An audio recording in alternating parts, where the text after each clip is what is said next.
Retro Rewind. This week, we're throwing it back to the 1980 comedy classic Stir Crazy, directed by Sidney Poitier and starring the dynamic duo of Gene Wilder and Richard Pryor. As two innocents thrown into the clink, they find themselves riding bulls and dodging barbed wire in a prison rodeo. Will their comedic capers help them bust out, or will they serve up to 125 years of laughs? Let's find out. Wow. Yeah, I know. Wow. That's what I got going on. There you go, Gary. Thanks. Rotten Tomatoes, Gary, from a movie that was made in 1980, has this sitting at 69% with the critics and 75% with the audience. And yeah, it's fresh. Yeah. I don't think they're respecting the comedy duo. They are not. And I was my only real shock that I didn't realize it, and you mentioned it in your opening, directed by Sidney Poitier. Yeah, actually, I believe it was hold on, I'll give you the detail here. He was the first African American to direct a film that grossed over $100 million. Interesting. Yeah. See? I mean, I didn't know he was a director. I mean, I don't know what else he did. Do you have any? I don't have that handy. Yeah, I don't have that handy. I know that out of the stuff that he's directed, he's mostly notable, obviously, from more serious roles, and he had directed dramas. Yeah. So this is one of the rare comedies that he actually directed. And, when I was watching it, this is one of those movies that the directing, I mean, it's a comedy. A lot of times you don't pay a whole lot of attention to stuff like that. Yeah. Nothing really stood out to me in that aspect. But what do you expect from a comedy film? It's not like you expect some brilliantly shot scene or something. But there was nothing. With that being said, there was nothing that made me go, "Ugh, who directed this?" You know what I mean? So it was very, real quick, I jumped over to Rotten Tomatoes, and it looks like he has directed his first Stir Crazy, Hanky Panky, which I believe is another Wilder Pryor. Yeah. A movie called Fast Forward.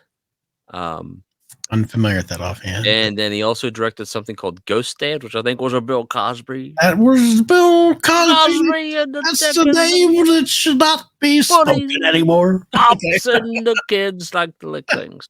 When it comes to drinking this Coke. Anyway, we're going way off topic. Does this Coke taste like medicine to you? Anyway, listen, I'll jump into this, Gary. I loved this film back in the 80s. I've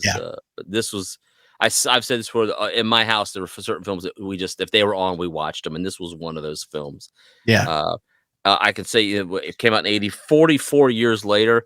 I still enjoy this film. I laughed. It brought back fun memories for me.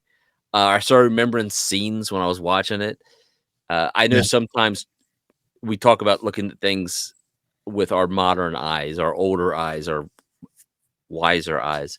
And sometimes things don't hold up. This one to me did, and I enjoyed it. And I will probably watch this film again sometime in my life. I think this duo of Pryor and Wilder is really underappreciated in the pantheon of film. I'm not saying they're the greatest duo out there, but I'm just saying they're underappreciated. And Gene Wilder, I know who died recently. I don't know exactly when, but within the past year or so, or 2 years. What a comedic treasure. Yeah. He really. Did you watch that documentary? I did. Great documentary for anybody that likes Gene or has any interest even in Gene Wilder. Great documentary. I'll put the title down below. I don't remember it off the top of my head, but you're right. I mean, everything that he touched seemed to be, like comedic gold, really, in the day.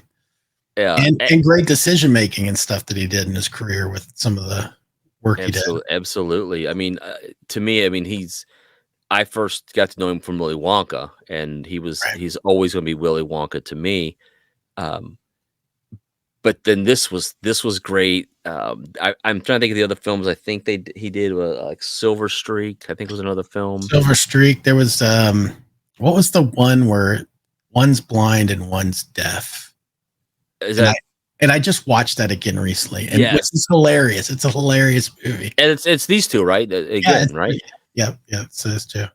So I would just I'd say to anybody, if you haven't seen this film in a lot of years, sit down, get some popcorn, and laugh again. It really, to me, it still delivers. Yeah, I would say don't go to it for the plot. Oh yeah, the plot's it is dumb as all get out. Yeah, it's just a dumb setup for them to have these comedy moments to happen, but it delivers on that. I really think it's funny. By the way, in 1980, it was one of the top grossing films. It made over $100 million, which I mentioned before that it was that Sidney Poitier was the first African American direct one that made that much. So it was well received back then. Yeah. This was not their first film together, but it was one of the early ones. I think they only maybe did 5 or 6 movies together. But what a great chemistry those two had together. Yeah. Interesting that they didn't carry that over into the personal life. I found that interesting that they never had a bad thing to say about each other, but they just really didn't connect outside of their working relationship. Yeah. Although, I mean, how interesting would that be to come to a job instantly, like just click with the person that you're working with, and then just call it a day. And the next time you see each other a couple years later, a year later, another set, boom, you're right back in it. Like as if you never lost any time or something. It's interesting. It's just, that was a really interesting relationship they have. I wonder how much I bet a lot of that happens in Hollywood and even film and television. The actors and actresses, they work together, but then that's like, hey man, all right, good seeing you. And then they move on. I'd be like, can we just hang out? Like, let's go get a burger or something. Let's talk. Yeah. I'm hanging out with you. Like, I got stuff to do. And it doesn't include you. Do we want to talk about the plot at all in this film? Yeah. You can if you want. I mean, if you want, real quick, I can read you a review. I would like you to read the incredible synopsis review that you read to me prior to us starting. All right. Well, then I got 2 I'll read for you. Oh, okay. So I only heard 1. So yeah, I had one. I held back on the one. This is by Frederick and Mary Ann Broussard. And they are, I guess it's a podcast. I don't know, but it just says they are from something called Spirituality and Practice. And their positive review of Stir Crazy is Stir Crazy. This is quote, Stir Crazy is a funny comedy starring Gene Wilder and Richard Pryor. End quote. Oh, end quote. Okay. All right. That is the review. No, that took 2 people to write. So I was just interesting. So a little more wordy. Just a couple notches up from them, right above them, actually, is Roger Ebert, the top critic for the Chicago Sun-Times, legendary critic. His review is, quote, "It's strange about Stir Crazy. We go in with big expectations and we laugh so much at the beginning that we're ready for the movie to launch itself as a hit. And then it all goes flat and we come out disappointed." Rotten. Oh, that is his review. So it just goes to prove critics are idiots, including you. Well, and that goes to I think that's a knock on the plot, really, is where he's going with that. But and it's funny because we talk a lot, and I know I've done it where I talk about sometimes like plot is so dumb and this movie's so dumb and blah. And this movie plot is dumb. But the comedy, for me, it plays well. Yeah. You could put these guys, well, I mean, they're both dead, but you could put them in any situation and the shenanigans would have made me laugh. And I can appreciate that. I mean, I think it's why, you and I have talked, we're both fans of comedy. I love The Honeymooners. All those plots are kind of ridiculous. I love, we grew up watching the Flintstones. I mean, the stuff's stupid. The Simpsons, but comedy is comedy and situational stuff is funny. And these guys are thrown into situations. Like, I mean, this scene behind me is really one of my favorite scenes of the movie. Well, let me play a little something. Yeah, absolutely. That I think is pretty humorous. Let's throw this right here. That's right. We bad. That's right. You don't want no shit either. That's right.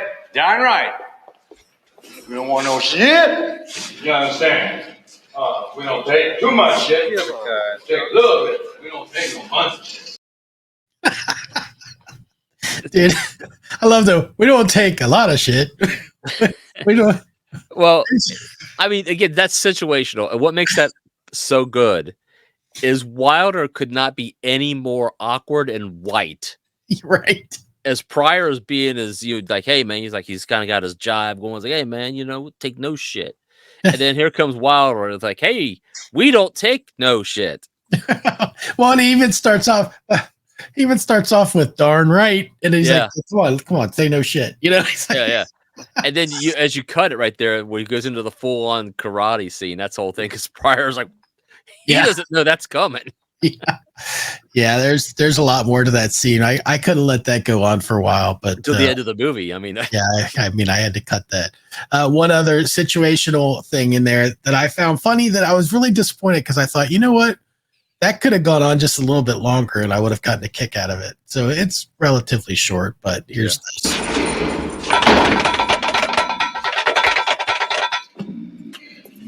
All right, you two, and up and at 'em!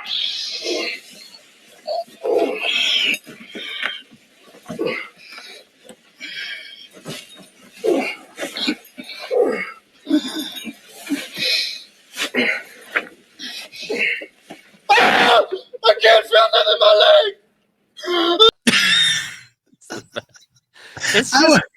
I wish that was a little bit longer because I would have liked Gene Wilder because it seemed like that was a setup.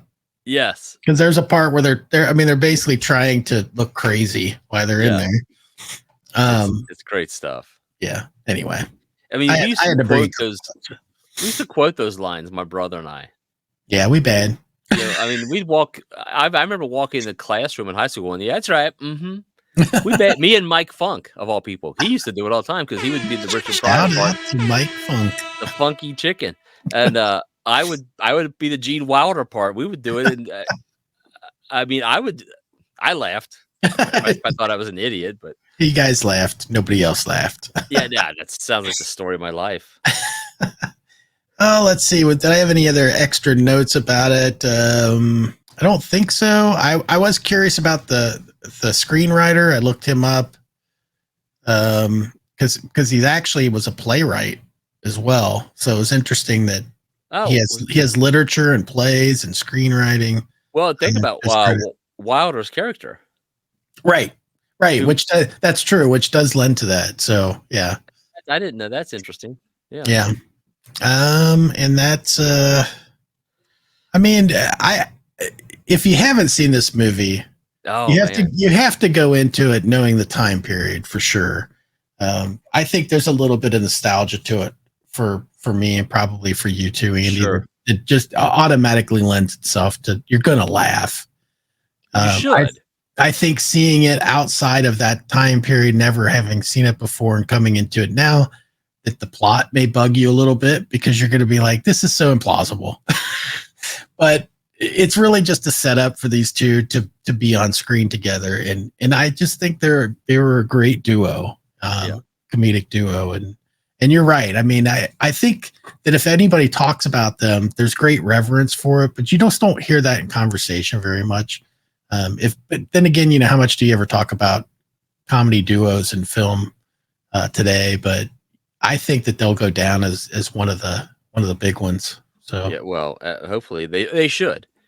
Yeah. And again, this is, I guess, we're doing something similar here with retro rewinds and stuff like this. Is the same thing we do with our other show, Sonic Legacy, is trying to. Younger generations are not going to see these films, right? So my hope is that somewhere somewhere younger than you or I sees this, he goes, "Oh, what? I've never heard of this movie. Let me watch it," and maybe rekindles something and keep these guys alive. At least their stories, their movies, their comedy. Yeah, I agree. I'm a fan. This is a good movie. I agree. I mean, I enjoyed watching it again, and I'm sure that I'll go back through all these movies again. They're the duo, and watch the films all again. I think they're great. So, well, I guess, did you have anything else you wanted to mention about it? No, I'm good, man. I'm happy that we watched this film again. Me too. And I'd love to hear from other people if you've seen it before or you have any memories from watching it, maybe when you were younger, like Andy and going and I, although I don't think I reenacted it in school, but whatever. Have any thoughts about it? Let us know in the comments, comment, subscribe, and let us know what you think of Retro Rewind stuff as well. Do you like this when we go back to older movies and check those out? Kind of just see if they hold up. We'd like to hear from you on that as well. We appreciate it. Thanks, everybody. Thanks.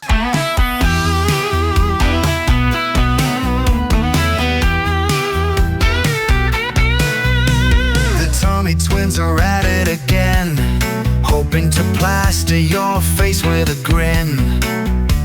We're taking it back to a good old time when Hollywood had hit their stride. We're talking about nostalgic flicks, and we're hoping to get some like button clicks. Flick flops, retro rewind, going back to a better time when the movies with your honey didn't cost so much damn money. Flick flops, retro rewind.